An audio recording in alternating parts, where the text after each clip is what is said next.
안녕하십니까. 계속해서 대전, 세종, 충남 소식 전해드립니다. 어제까지 내리던 산발적인 소나기가 그치면서 다시 찜통더위가 기승을 부렸습니다. 오늘 낮 최고 기온은 대전이 36.3도, 세종이 35.9도, 서산이 34.6도 등 34도에서 37도 사이로 어제와 비슷했습니다. 폭염 속에 보령과 예산에는 오존주의보가 발령됐습니다. 주말인 내일은 아침 최저 기온이 23도에서 26도 사이, 낮 최고 기온은 33도에서 35도로 폭염 경보 수준의 날씨가 계속되겠습니다. 장기간 폭염이 이어지면서 피해도 눈덩이처럼 불어나고 있습니다. 대전과 세종, 충남의 온열 질환자는 사망 3명을 포함해 176명으로 집계됐습니다. 폐사 가축은 80만 마리에 육박하며 농작물 피해 면적은 어제보다 24헥타르 늘면서 논과 밭 157헥타르가 말라 죽거나 탔습니다. 저수율이 30% 밑으로 떨어져 지난 8일부터 취수가 중단된 예당호에 어제 오후 6시부터 금강 공주보에 물이 공급됐습니다. 공주보와 예당 저수지를 잇는 길이 27.52km의 도수로는 1,022억 원을 투입해 지난 2월에 완공돼 처음 가동했고 하루 최대 12만 9천 세제곱미터의 물을 예당 저수지에 실어 나를 수 있습니다.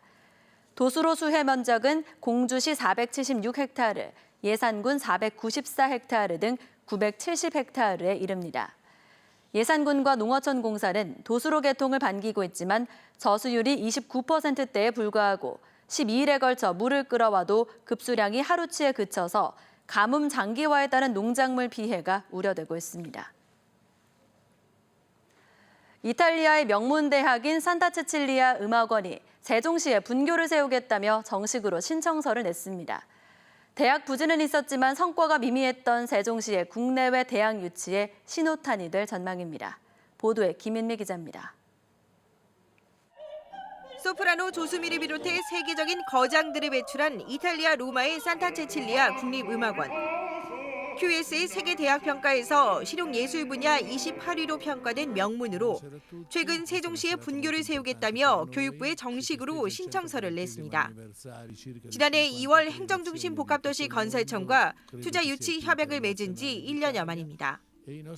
정원 230여 명 규모로 성악과 피아노, 음악 교육 등 3개 학과의 학사와 석사 과정이 개설되고 학사 마지막 1년과 석사 마지막 1학기는 로마 본교에서 수업받는 방식입니다. 교수진의 90%도 본교에서 파견합니다. 통상 6개월에서 1년가량인 교육부의 설립인가 심사 등을 거쳐 최종 설립 여부가 확정됩니다.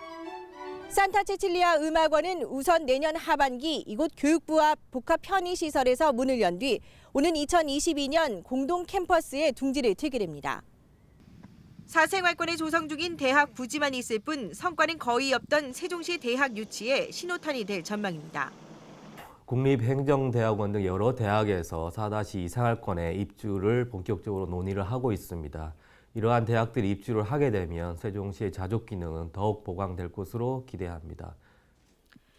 실제 카이스트도 지난 5월 대학원 과정인 융합의과학원을 공동 캠퍼스에 열기로 했고 국립행정대학원 설립도 이르면 올해 말 윤곽을 드러낼 예정입니다.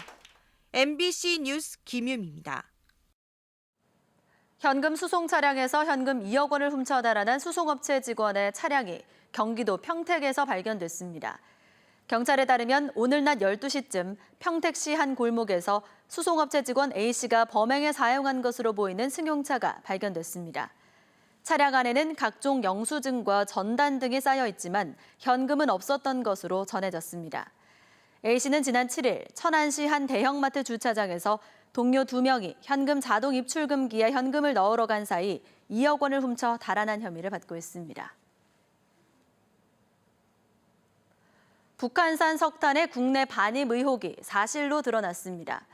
관세청은 국내 업체 3곳이 6차례에 걸쳐 북한산 석탄을 러시아를 경유해 국내로 반입했으며 이 과정에서 북한산 석탄을 러시아산으로 둔갑시킨 것이 확인됐다고 밝혔습니다.